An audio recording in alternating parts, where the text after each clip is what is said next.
Gimana kabar hari ini anak-anakku sekalian? Alhamdulillah, baik. Terima kasih atas partisipasi kalian pada pertemuan yang kedua ini.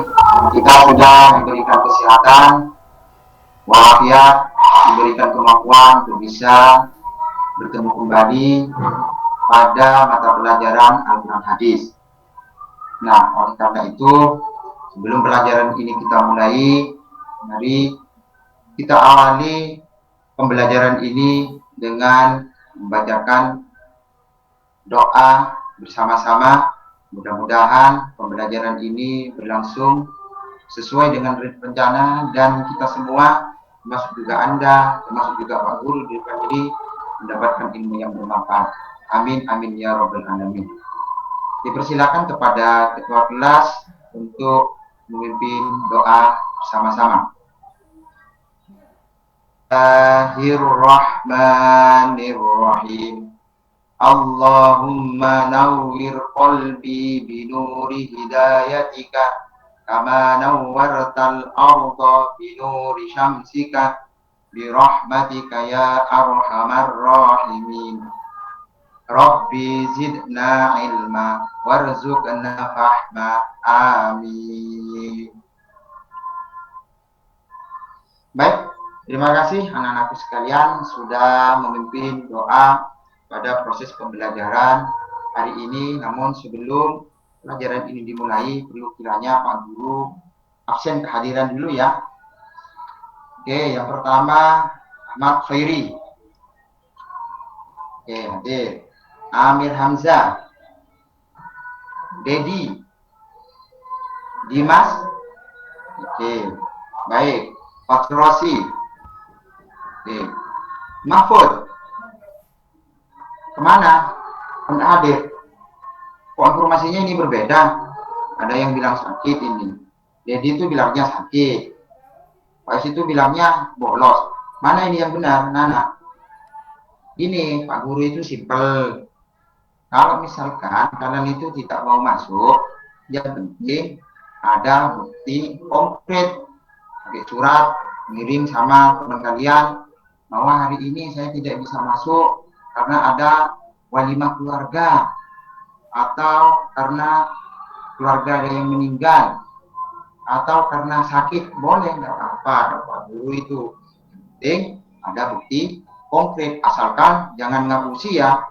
Kalau cuma sakit panu, jangan ngirim surat sakit, ternyata ketika dicek sakit panu. Nah, itu tidak masuk itu kategori sakit yang Pak Guru maksud. Ada join. Ngerti ya anak-anak ya? Itu Oke, baik, bagus, nanti terima sampai kasih. tak Oke, admin, mari nanti kita awali dulu ini pembelajaran ini. Materi yang akan kita bahas pada hari ini dan nemu adalah berkaitan dengan kebenaran penurunan Al-Quran. Namun, sebelum materi ini kita mulai, maka penting kiranya terlebih dahulu Pak Guru ini ingin flashback pada pertemuan yang lalu itu. Kemarin kita kan sudah menjelaskan, Pak Guru sudah jelaskan tentang pengertian Al-Quran. Oke, coba saya coba dulu, kira-kira kalian itu masih ingat enggak berkaitan dengan pembelajaran minggu kemarin? Coba yang dikatakan Al-Quran secara bahasa, Khairi. Ya, bagus, bacaan. Bagus. Terus ada lagi? Ya, Amir Hamzah. Apa? Kumpulan voice. Luar biasa. Oke, ada lagi yang mau berkomentar? Oh, iya. Samro itu. Iya, bagus. Namanya itu berasal dari Al-Quran. Menurut sama itu Samro? Oh, bagus. Menurut Imam, luar biasa kamu Samro itu. Saya kok nama sampean itu Samro itu pakai sin apa pakai sa? Oh, pakai sa ya. Tak kirain Pak Guru itu pakai sin. Kalau pakai sin itu namanya Paku. Masa perempuan namanya Paku? Samro, enggak. Samro berarti buah ya. Oke, sip. Aku nanti kalau nulis pakai sa ya, jangan pakai sin. Kalau sin itu nanti Anda dibilang Paku. Paku itu namanya laki-laki. Paku alam. Nah, gitu coba itu. Wakil Gubernur itu dulu. Oke, terima kasih. Oke, itu Al-Quran secara bahasa. Coba lanjut. Itu secara bahasa. Kalau secara istilah, terminologi, apa yang dikatakan Al-Quran? Ya, bagus. Hamdi. Coba. Bagus firman Allah yang berbahasa Arab yang diturunkan kepada Nabi Muhammad secara berangsur-angsur bernilai ibadah dengan ibadahnya. Ada lagi, ayo. Iya, Dedi, yuk. Bagus. Yang ditulis di mushaf dan dijaga di dalam hati orang yang menghafalnya. Menurut siapa itu? Tri? Bagus. Menurut Muhammad Abdul. Bagus. Berarti ingat kalian ya. Oke, lanjut dulu. Karena kemarin itu pembahasannya tidak hanya berbicara tentang pengertian Al-Quran, tetapi juga berbicara tentang nama-nama Al-Quran. Coba, siapa lagi ini ya? Oh iya, Muhammad Soleh. Ayo, coba Al-Quran. Nama lain dari Al-Quran ada berapa? Satu. Al-Quran sendiri, bagus. Ayatnya gimana? Bagus. Syahrul Ramadan alladzi unzila fihi al-Quran hudan linnas wa bayyinatin minal huda wal furqan. Bagus. Terus, siapa lagi?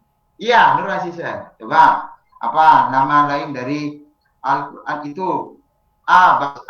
Coba, gimana dalilnya? Zalikal kitab la raiba fihi hudan lil muttaqin. Bagus. Ada lagi? Ya. Coba Yusrin. Coba apa nama? Alkon. Bagus. Terus ada lagi? Ya, apa?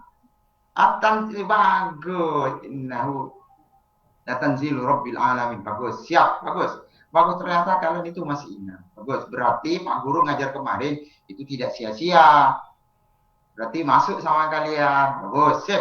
Lanjut ya. Mari kita mulai pembelajaran hari ini berkaitan dengan kebenaran penurunan Al-Quran. Oke, lanjut ya. Nah, ini nanti kompetensi dasar yang harus kita capai. Termasuk juga tujuannya yang pertama adalah menganalisis penurunan dan penulisan Al-Quran. Dan yang kedua, menyajikan hasil analisis. Tujuannya adalah setelah melalui pembelajaran ini, kalian itu dapat jelaskan secara detail sebab-sebab turunnya Al-Quran. Terus dan penulisannya. Kemudian tujuan yang kedua adalah melalui pembelajaran ini, peserta didik kalian dapat menelaah secara rinci proses turunnya Al-Quran kepada Nabi Muhammad dan penulisannya. Terus termasuk juga kalian mempresentasikan hasil analisis. Nanti Pak Guru kasih kalian tugas, baik nanti itu tanya atau nanti bisa Anda cek di buku, termasuk juga LKL. Oke, lanjut. Tujuannya juga setelah pembelajaran ini kalian itu dapat membuat peta konsep. Terus yang selanjutnya setelah pembelajaran ini kalian itu dapat menunjukkan contoh-contoh ayat Al-Quran beserta asbabun nuzulnya. Sudah dimengerti ini ya terkait dengan tujuannya ya. Oke, baik, kalau sudah mengerti kita lanjut. Nah, stimulus dulu. Nah, ini untuk merangsang kalian tidak gantung. Itu Hamdi itulah. Sudah mulai kebiasaan Hamdi itu. Kemarin waktu pertemuan Pak Guru minggu pertama, sudah mau ngantuk, gurau, sama-sama roh, tidak boleh. Makanya kalau malam itu jangan begadang. Hamdi ngerokok ya? Nah itu, tidak boleh ya Hamdi. Kalau masih belum kerja, tidak boleh ngerokok, tidak boleh begitu. Kerja dulu, syukur-syukur Anda tidak merokok. Oke, lanjut. Coba saya tunjukkan ini. Kira-kira menurut anak-anakku sekalian ini gambar siapa? Loh, kok bisa dibilang gambarnya bapaknya Pak Guru? Bukanlah pripon kalian ini. Bukan, itu bukan gambarnya Pak Guru itu. Ayo siapa? Ya, Dedi. Uresya, betul. Dia punya karya yang monumental hari ini. Apa namanya? Kita tafsirnya. Al-Mizwan, luar biasa. Bagus, luar biasa. Oke, ini beliau itu Quraisyihab. Mufasir kebangsaan, kebanggaan bangsa Indonesia itu. Kalau dulu itu ada Asbi Asyidiki, itu ada. Kemudian ada Haji Ahmad Abdul Karim atau dikenal dengan Hamka. Itu dulu. Nah, yang kontemporer hari ini itu Quraisyihab. Ini bukan bapaknya Pak Guru, Tapi bapaknya Najwa Shihab, maka Najwa itu ya anak-anak ya. Itu loh Pak, kenapa kok yang ditampilkan itu Pak Quraisy Shihab? Karena kita akan berbicara tentang ulumul Quran. Kita berbicara tentang ulumul Quran, setidaknya kita harus tahu siapa mufasir-mufasir, baik itu kebangsaan Indonesia, lebih-lebih kebangsaan Indonesia gitu. Paham ya? Itu maksudnya. Bukan bapaknya guru. Bapaknya Pak Guru sudah meninggal juga. Waktu Pak Guru itu masih MTM, makanya kalian itu tetap semangat gitu. Lanjut. Oke. Nah, perhatikan ini. Coba. Ini lagi apa ini? Iya, betul. Lagi ngaji. Betul. Tidak salah itu. Terus, iya, betul. Lagi mengajari anak-anak. Oh ya, lebih betul lagi itu. Istrinya Pak Guru lagi ngajari anak-anak. Iya, betul itu. Betul. Itu istrinya Pak Guru memang. Sengaja itu ditampilkan. Biar sekali-kali eksis lah anak-anak. Kan begitu. Tidak eksis di TV, tapi eksis di sini. Lanjut. Nah, yang itu tidak salah ya.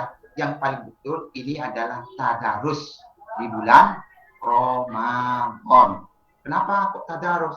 Ini namanya yang disebut dengan mengisi bulan dengan amalia baik positif. Salah satunya biasanya yang tradisi di desa-desa, termasuk di desanya Pak Guru, itu begini, ngaji di bulan Ramadan. Lalu menunggu nuzulul Quran, turunnya Al-Quran dari Lauhul Mahfuz turun ke Baitul Izzah yang diturunkan secara sekaligus di belakang. Nanti Pak Guru akan jelaskan secara ini ngajak di bulan di bulan Ramadan ini, atau kalau dalam dunia akademik ini disebut dengan living Quran. Nah itu, tapi tidak usah lah, kita tidak usah membahas tentang living Quran. Ada istilah living Quran, cukup ini saja. Oke, lanjut ya. Yang jelas ini istrinya Pak Guru, tapi dalam rangka tadarus di bulan puasa kemarin itu. Lanjut. Nah, Pak, ini apa anak-anak? Tulisan Caraka? Bukan. Tulisan Jawa bukan. Ini adalah Al-Quran. Pada masanya Abu Bakar dulu ditulis. Ini kan tidak ada titiknya ini. Nah, kalau sekarang kan enak. Mushaf Utsmani itu yang kemudian disempurnakan kembali pada masanya Sayyidina Ali. Yang ditulis, yang menginstruksikan kepada Abu Aswad Ad-Duali untuk menulis Al-Quran titik dan harokatnya. Kalau ini kan gimana? Kalau tidak ada harokatnya, untung hari ini sudah ada harokatnya, sudah ada titiknya. Enak kan? Kita tinggal baca. Cuma yang menjadi pertanyaan Pak Guru, kira-kira satu hari kalian itu berapa juz baca? Berapa? Satu lembar. Coba, Hamdi, berapa lembar? Satu ayat, tidak masalah. Tapi ingat, kalau ini baca suratnya itu hanya Yasin, kan Yasin, toh itu yang dibaca satu ayat. Dan begitu ya Hamdi, harus paling tidak satu makro gitu, atau satu kata. Jadi ya, tulisan Al-Quran atau manuskrip tulisan lama. Kalau di dunia akademik hari ini tuh, ini masuk pada kajian filologi, mengkaji sebuah teks yang bisu. Ini kalau kita lihat kan tidak bisa dibaca. Dalam kajian filologi begitu. Tapi kita tidak akan membahas tentang filologi, nah, tapi lebih fokus kepada kebenaran turunan Al-Quran. Oke. Lanjut ya. Lanjut. Oh, ini banyak gambar. Nah, ini di salah satu museum di Turki. Saya coba, apakah Pak Guru datang ke sana? Enggak. Kita sudah masanya 4.0, tinggal cari di Google. Google itu banyak. Nah, ternyata ketika saya lihat ini yang ditemukan sama Pak Guru, ini adalah penulisan Al-Quran pada masanya Utsman bin Affan pada waktu itu. Oke, sudah selesai ya? Apakah Anda sudah mulai terangsang untuk memulai pembelajaran ini? Oke, bagus. Lanjut. Nah, maka konsep materi pembelajaran kali ini adalah satu, ini ada Al-Quran, ada lingkaran. Pak, kenapa kok harus lingkaran? Nggak perlu itu, nggak perlu kan itu. Saya mau pakai lingkaran ya, mau pakai garis panjang kayak segi 4, segitiga. Ini hanya sebagai untuk pemaham. Oke. Al-Quran ada penurunan. Al-Quran diturunkan. Kemudian Al-Quran ditulis. Kemudian Al-Quran diterjemahkan. Oke. Al-Quran diturunkan yang akan kita jelaskan ini sedikit dulu. Ini ketika berbicara tentang penurunan Al-Quran, bagaimana proses Al-Quran itu diturunkan, mulai dari Lauhul Mahfuz, dari Isa kepada Nabi Muhammad, terus kepada umatnya. Maka tidak boleh tidak, maka kita akan membahas tentang asbabul nuzul, sebab turunnya Al-Quran. Oleh karena itu, dalam persoalan asbabul nuzul, ini ada dua nanti anak-anak. Ada makro, mikro. Di belakang nanti kita jelaskan itu. Kemudian ada Al-Quran ditulis. Dulu Al-Quran itu tidak ditulis pada masa Nabi. Kenapa? Karena Al-Quran itu proses penurunannya bukan dengan tulisan.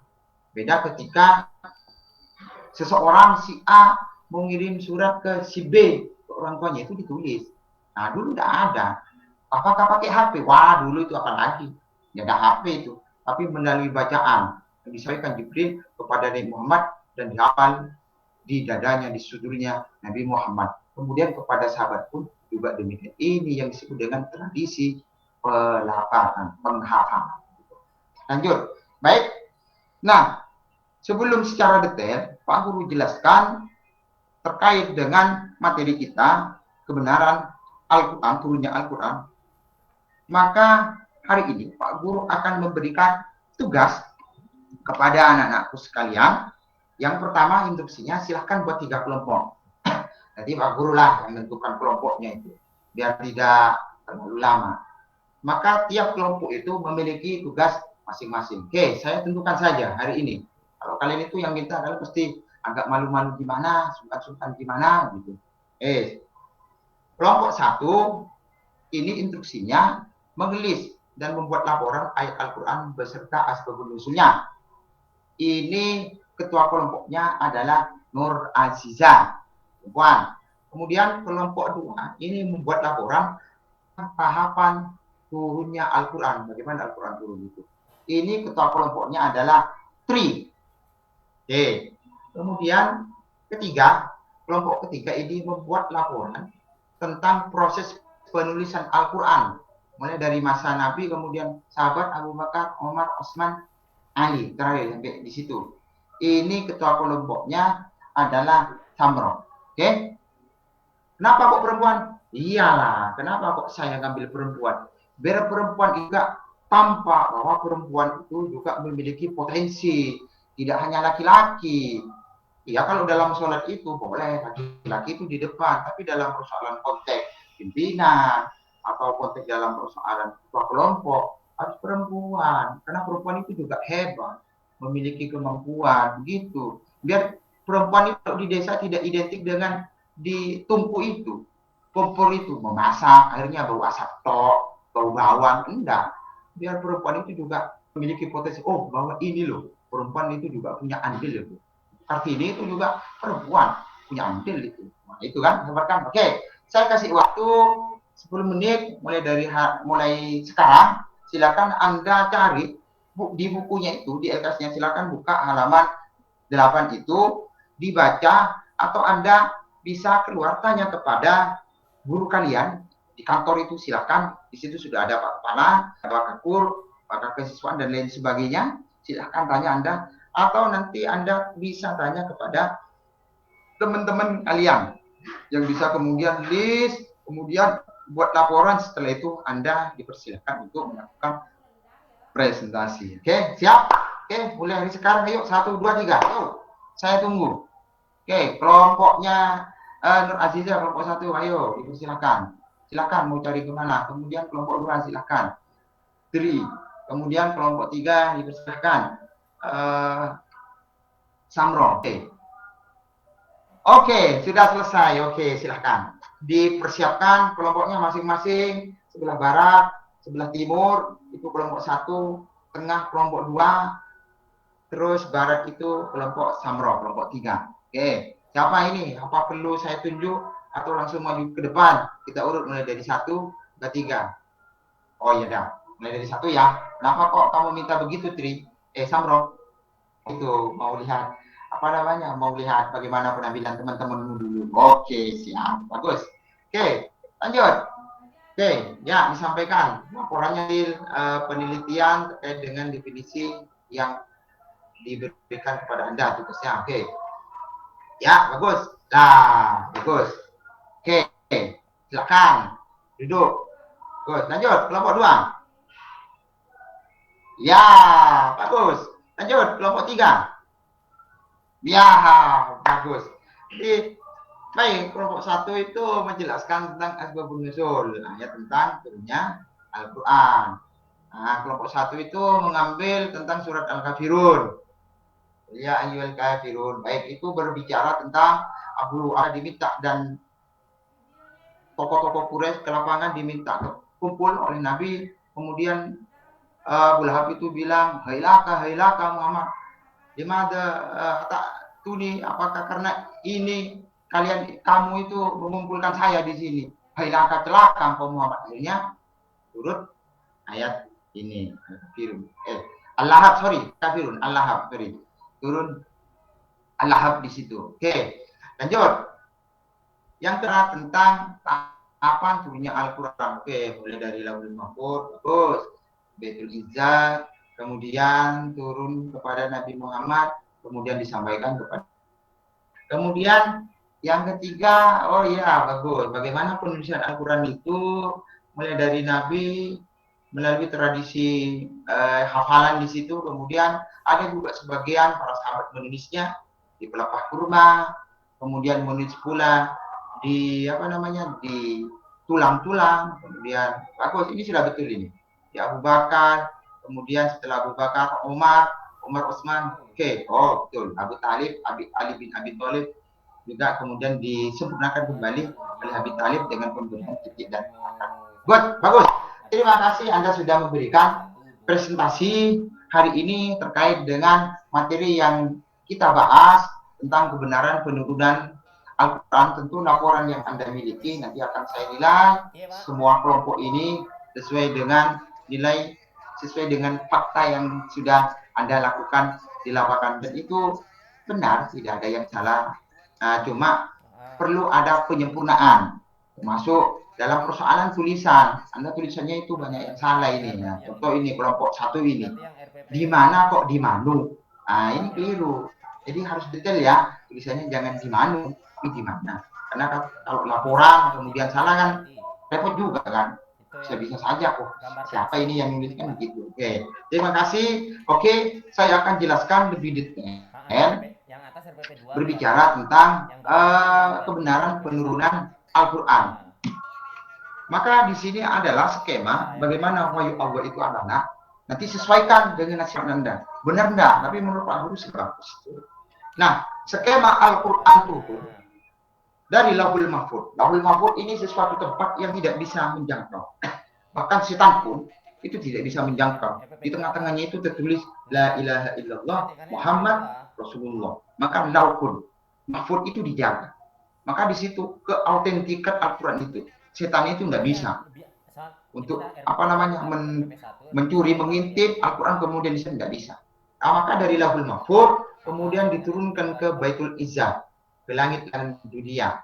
Nah, ini yang saya maksud, ini yang diturunkan secara sekaligus, jumlatan wahidatan.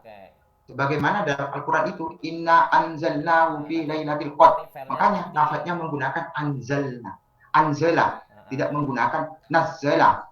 Kalau anzala itu berarti turun secara sekaligus, bukan turun secara berangsur-angsur. Berbeda dengan penggunaan lafaz nazzala. Oke, dimengerti ya? Nah, sampai di situ anak-anak. Tidak, dari Baitul Izzah atau kita kenal dengan langit dunia itu diturunkan ke bumi kepada Nabi Muhammad. Nah, proses di sini ini yang diturunkan kepada Nabi Muhammad yang kita kenal dengan mutawatir, atau seperti yang dikatakan Dedi tadi di awal, turunnya secara berangsur-angsur, begitu, tidak secara sekaligus.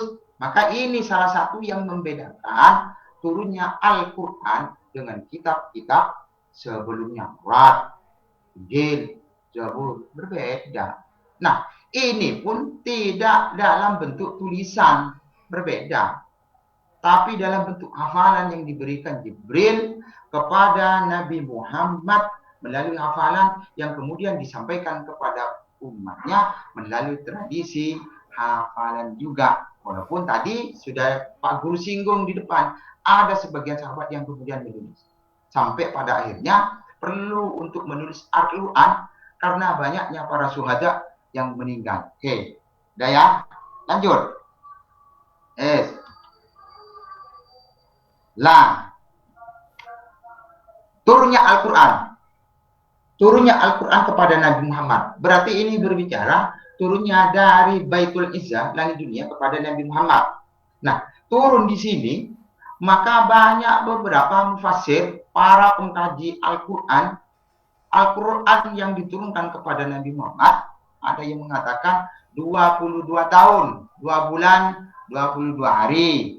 Ada yang mengatakan 23 tahun. Bahkan ada yang mengatakan 20 tahun. Ada yang mengatakan 25 tahun.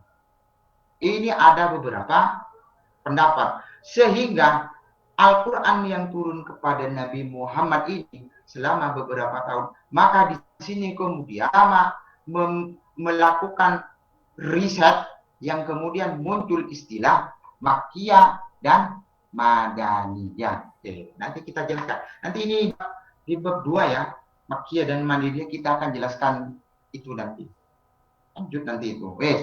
Di kelas semester genap nanti kita jelaskan Makkiyah dan Madaniyah itu. Nah, di sini prosesnya ada Makkiyah, kemudian ada Madaniyah. Makkiyah adalah surat yang diturunkan kepada Nabi Muhammad sebelum hijrah. Madaniyah setelah hijrah. Tidak perlu panjang lebar berbicara tentang Makkiyah dan Madaniyah. Lanjut. Rinciannya begini anak-anakku biar Anda paham. Al-Quran, ini Al-Quran. Allah memberikan itu yang dari Lauhul Mahfuz itu kepada Jibril. Nah, ini ada proses. Ada yang mengatakan As-Suyuti itu mengatakan bahwa Al-Quran itu diturunkan secara lafdon wa makna. Ada yang mengatakan demikian. Kemudian ada yang mengatakan bahwa Al-Quran itu maknanya itu yang dibawa oleh Jibril, kemudian pelafatannya itu Jibril yang disampaikan kepada Nabi. Begitu. Itu beberapa pendapat terkait dengan Al-Quran itu. Nah, Allah menyampaikan kepada Jibril, kemudian Jibril kepada Nabi Muhammad. Nah, Jibril kepada Nabi Muhammad ini yang kemudian kita kenal dengan asbabul nuzul, sebab-sebab turunnya Al-Quran. Baru kepada Nabi Muhammad diturunkan kepada manusia ini yang kita kenal dengan Makkiyah dan Madaniyah. Oke, lanjut.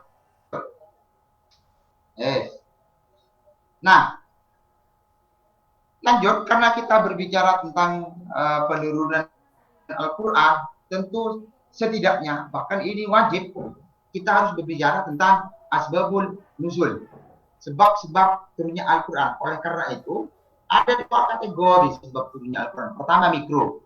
Apa mikro? Turun Al-Quran karena kejadian tertentu. Tadi di pertama itu kelompok 1 itu yang dipimpin oleh Aziza itu berkaitan dengan surat Al-Lahab atau istilah lain surat Al-Masad di situ. Nah, itu berkaitan dengan kondisi tertentu. Kemudian makro, Al-Quran turun karena konteks secara umum bangsa Arab pada waktu itu. Kenapa kok demikian? Karena satu, pada waktu itu orang Arab ini tergolong jahiliyah. Jahiliyah itu bukan berarti dia bodoh dalam persoalan pembangunan, tidak. Tetapi karena dikatakan jahiliyah karena dia tidak mengenal kepada Sang Rob yang menciptakan alam semesta ini. Sehingga pada waktu itu muncul rasa kegelisahan Nabi itu dengan turun surat Al-Alaq. Itu secara makro, secara keseluruhan bangsa Arab, Al-Quran turun secara makro. Karena sebabnya kondisi Arab pada waktu sangat riskan. Bahkan prinsipnya yang digunakan adalah hukum rimba. Siapa yang kuat, maka dia yang berkuasa. Itu, bahkan perempuan itu anak-anak, itu merusak nama baiknya. Kalau misalkan seseorang punya anak perempuan, wow itu nama baiknya rusak, maka dibunuh itu, dipendam hidup-hidup itu kalau perempuan itu. Nah, sehingga ketika Nabi diutus menjadi seorang Rasul, menjadi seorang Nabi, Nabi Muhammad itu, maka tradisi-tradisi demikian kemudian diperbaiki, termasuk juga akhlak yang diperbaiki oleh Nabi. Dalam hadis Nabi itu, innama bu'ithu liutammima makarimal akhlak. Nah, penulisan Al-Quran, setelah kita berbicara tentang asbabun nuzul, maka kita akan berbicara tentang penulisan Al-Quran. Kenapa? Karena Al-Quran itu pada masa selanjutnya itu kemudian ditulis. Kenapa kok ditulis? Karena ada beberapa faktor. Satu, tadi saya singgung sama Pak Guru di depan itu. Karena banyaknya para syuhada yang meninggal. Itu yang pertama. Yang kedua, kiranya agar bacaan-bacaan itu dari beberapa orang itu biar sama. Fokus kok bacaannya tetap Alhamdulillahirabbil alamin. Maka ditulislah pada masa Nabi. Diberi oleh Said bin Sabit di situ. Kemudian pada Abu Bakar demikian terus sampai pada masanya Utsman bin Affan. Di sini kemudian kodifikasi mulai terjadi, penyempurnaan terhadap Al-Quran. Ditarik Al-Quran dari hafalan Siti Aisyah, istri Nabi, yang banyak menghafalkan hadis. Kemudian dari sahabat yang lainnya juga dikumpulkan dari Abdullah bin Abbas, ditaruh kemudian dijadikan satu, kemudian dirampingkan, disempurnakan. Tadi itu di depan itu yang sudah saya tulisan pada masa Utsman, pada masa Abu Bakar di situ, kemudian disebar. Ada di Mekah, ada di Kufah, ada di Basra, ada di Madinah, disebar. Hingga pada akhirnya sampai hari ini, maka dikenal dengan Mushaf Utsmani. Nah, itu yang Anda baca itu masuk Mushaf Utsmani. Kenapa kok dikatakan Mushaf Utsmani? Karena ditulis, dikodifikasi, disempurnakan pada Khalifah Utsman bin Affan. Apakah cukup hanya di situ saja? Tidak. Tapi ada selanjutnya. Kemudian ketika sahabat Utsman terbunuh, maka dilanjutkan dengan Sayyidina Ali. Maka di sini kemudian Ali lebih menyempurnakan kembali. Yang awalnya tidak ada titik, tidak ada harkat, baru kemudian Sayyidina Ali memerintahkan kepada Abu Aswad Ad-Duali itu untuk memberikan harkat titik, sehingga sampai hari ini sudah sempurna bacaan Al-Quran. Jadi mulai dari Arab, Indonesia, Timur Tengah, kayak Amerika, Jepang, Jerman, semua hasil yang Islam, Al-Qurannya itu sama bacanya, menggunakan bahasa Arab. Alhamdulillahirabbil alamin, ar-rahmanir-rahim. Nah, itu sama. Nggak ada menggunakan bahasa Jerman. Nah, itu salah satu autentikan Al-Quran, keaslian Al-Quran. Oke, dimengerti ya anak-anak ya? Bagus. Oke. Nah, oleh karena itu di penghujung pertemuan ini saya memberikan tugas kepada kalian. Silahkan kalian itu tugas ini ditulis. Setelah itu silahkan kerjakan di pondoknya masing-masing. Berarti ya, karena tidak colokannya cuma satu ya. Oke, berarti silahkan kerjakan di rumahnya masing-masing. Ini bentuknya esai. Pertama, jelaskan pengertian asbabun nuzul sebagaimana yang telah saudara pelajari. Yang kedua, ada berapa kategori asbabun nuzul? Jelaskan. Tadi itu. Yang ketiga, Al-Quran diturunkan kepada Nabi Muhammad melalui berbagai proses dan tahapan penurunan. Jelaskan proses dan tahapan penurunan Al-Quran. Silakan. Kemudian yang keempat, Al-Quran diturunkan kepada Nabi Muhammad bukan melalui tradisi tulisan, melainkan melalui pelafatan dari malaikat Jibril yang dibacakan kepada Nabi. Begitu juga ketika Nabi menyampaikan kepada para sahabat, juga melalui pelafatan atau hafalan.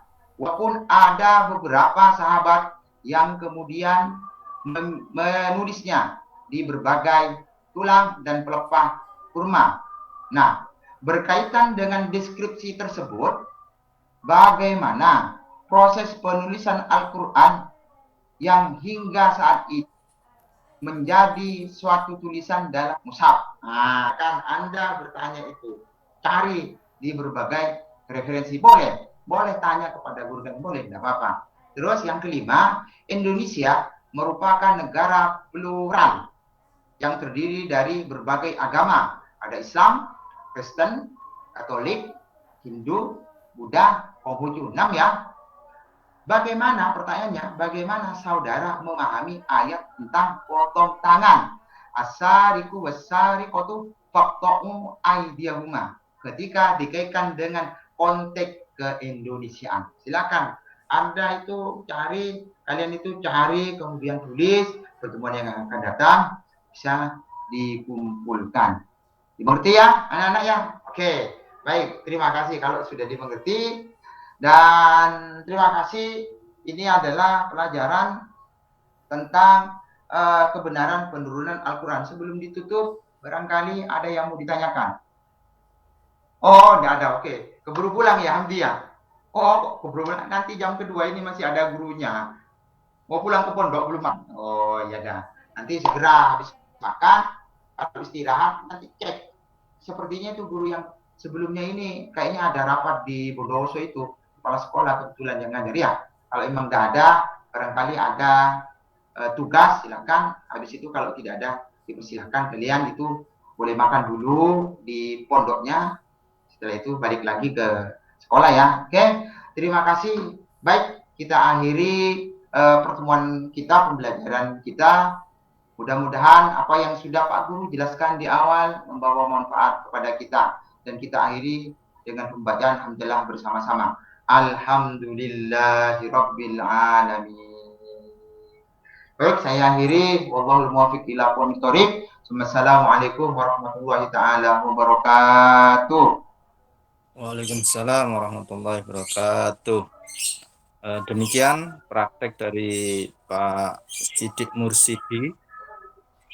Selanjutnya adalah sesi tes membaca Al-Quran. Ada Al-Qurannya, Pak? Sampun. Nggih, monggo. Yang tengah-tengah saja ya. Oke. A'udzu billahi minasy syaithanir rajim. Bismillahirrahmanirrahim. Wa innallaha rabbi wa rabbukum fa'buduh. Hadza siratum mustaqim. Fakhtalafal ahzabu min bainihim. Fawailul lilladzina kafaru min mashhadi yawmin 'adzim. Asmi' bihim wa absir yawma ya'tunana lakinil zalimuna al-yawma fi dhalalin mubin. Wa anzirhum yawmal hasrati idh qudiyal amr wa hum fi ghaflatin wa hum la yu'minun. Inna nahnu narithul arda wa man 'alayha wa ilayna yurja'un.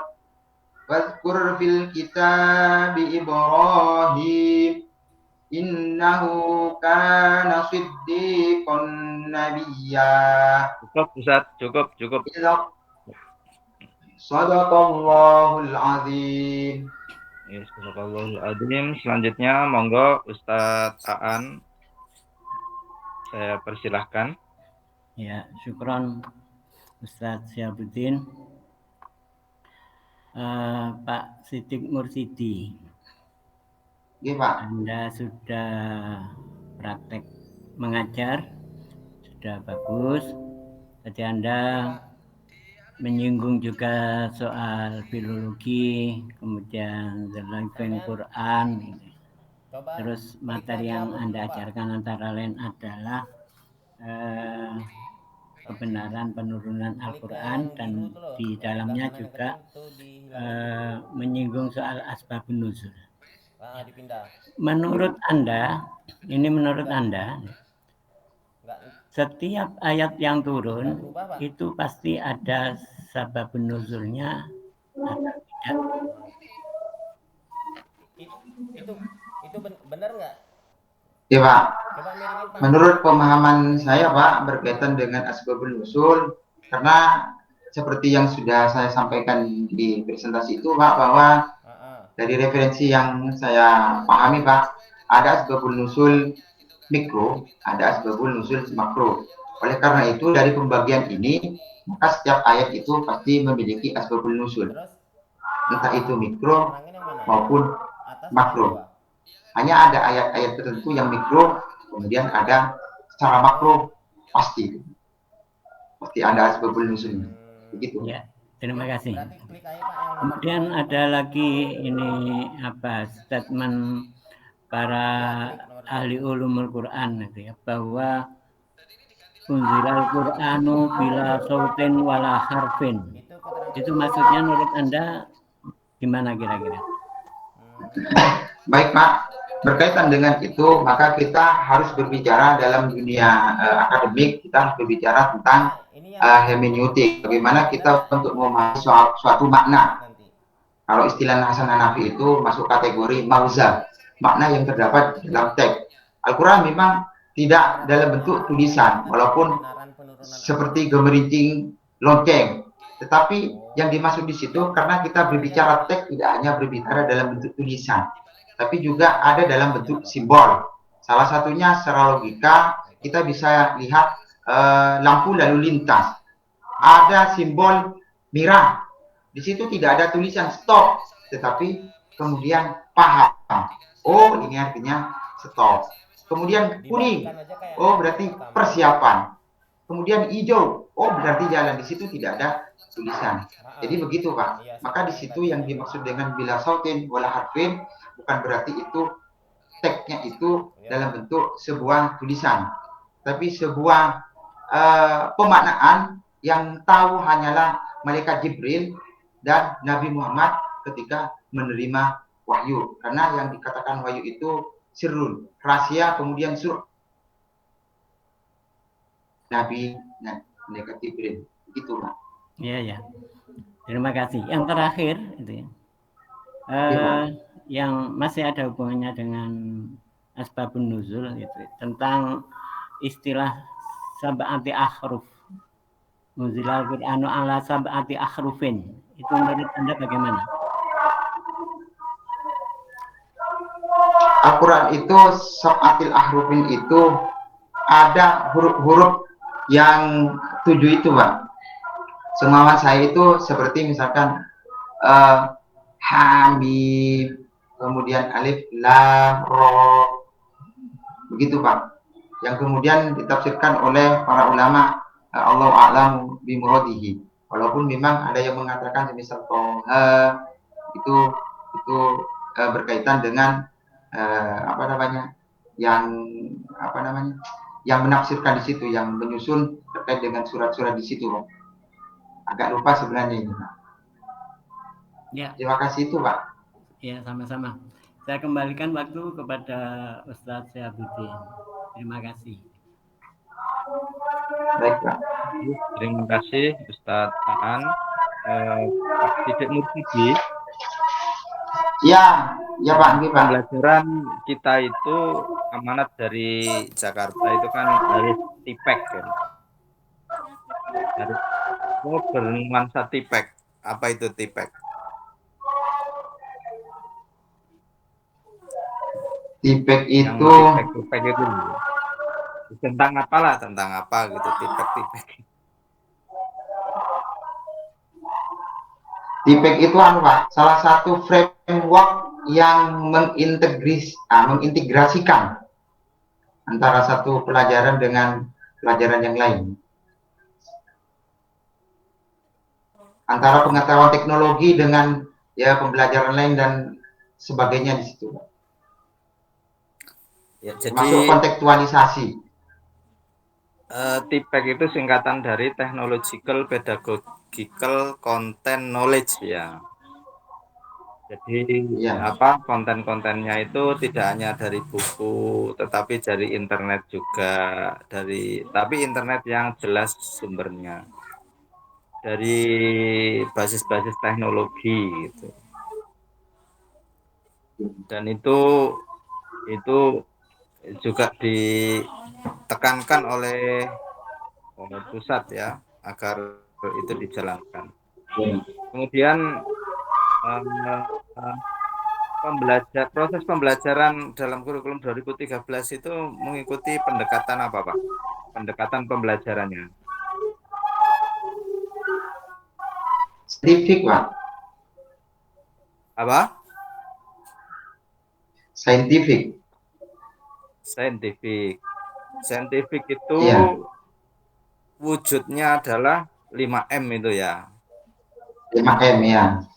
Harus dijalankan kan 5M itu, gitu kan? 5M itu M pertama Iya, apa? iya, Pak. Yang pertama itu me, apa, mendengarkan, menjelaskan, mengamati, Iya. nggak lupa, Enggak, menanya, enggak. Satu terus, dulu, M pertama dulu. M pertama apa?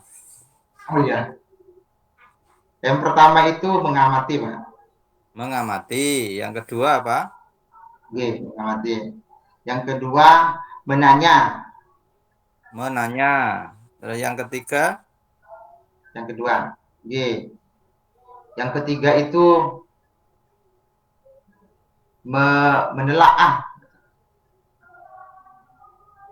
yang ketiga apa? menelaah, mencoba, Mencoba atau mencoba, mengeksplorasi.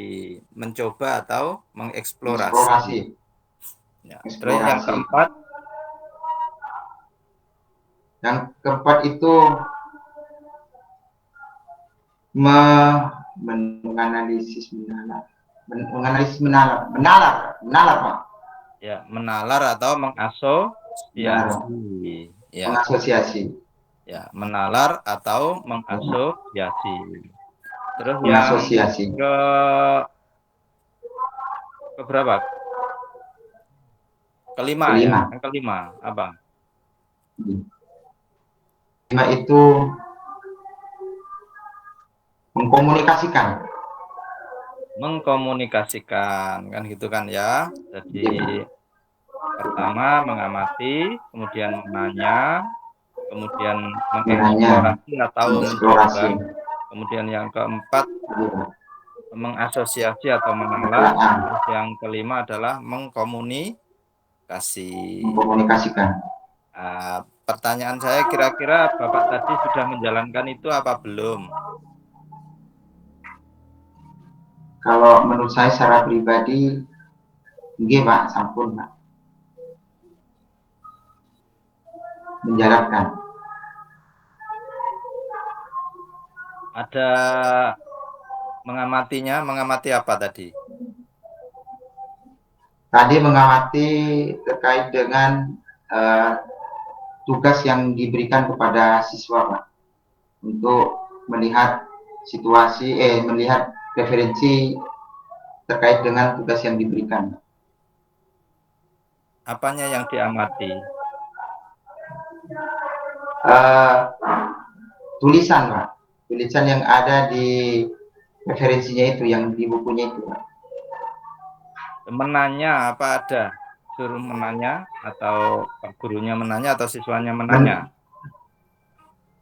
gurunya ada Pak, menanya tadi Pak di awal itu Pak, cuma ketika diri minta pertanyaan kepada murid, ternyata murid nggak ada yang mau bertanya, mungkin karena persoalan lain muridnya Pak, karena tadi persoalan Oke. buku dan kayaknya muridnya gitu. Oh. Terus yang ketiga, mengeksplorasi atau mencoba ada? Iya Pak, melakukan suatu penelitian Pak, yang kemudian melakukan Penelitian eh, apa? analisis, mencari data Pak, data terkait dengan soal tugas yang diberikan kepada siswa. Misalkan ayatnya dianalisis terkait dengan surat Al-Lahab di situ. Terus mengasosiasi menalar. Menalar juga Pak, berkaitan dengan tafsirnya itu Pak. Dikaji dengan beberapa tafsir, misalkan surat Al-Lahab tadi itu maksudnya gimana, tafsirnya gimana. Jika berbicara tentang Al-Lahab, asbabun nuzul, maka tentu akan berbicara tentang tafsir, bagaimana penjelasan. Mengasosiasi atau menalar itu bentuk kegiatannya bukan begitu. Jadi mengasosiasi menalar itu adalah setelah diskusi panjang lebar, anak-anak itu disuruh menuliskan hasil diskusinya, disusun secara sistematis, ditulis secara sistematis gitu loh. Terus yang kelima, mengkomunikasi. Ada kegiatan mengkomunikasi, siswa suruh maju ke depan mempresentasikan. Iya, ada Pak, karena setiap siswa itu diminta untuk melakukan presentasi ke depan.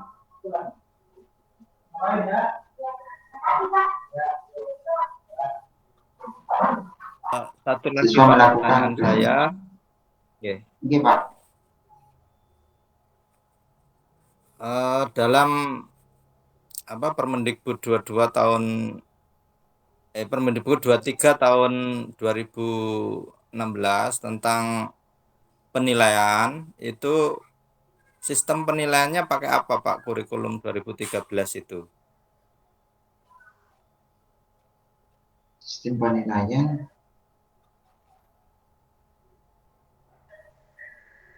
Namanya, nama sistem penilaiannya.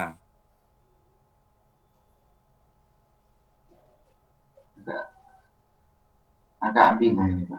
Penilaiannya agak Nama penilaian penilaiannya apa? Oh gitu, penilaian autentik Pak. Penilaian autentik. Yang Bapak pahami tentang Ya, penilaian autentik itu apa? penilaian yang terintegrasi Pak, Apanya yang diintegrasikan? dengan pembelajaran yang lain Pak. Ada sangkut pautannya dengan mata pelajaran yang lain. Kan gitu.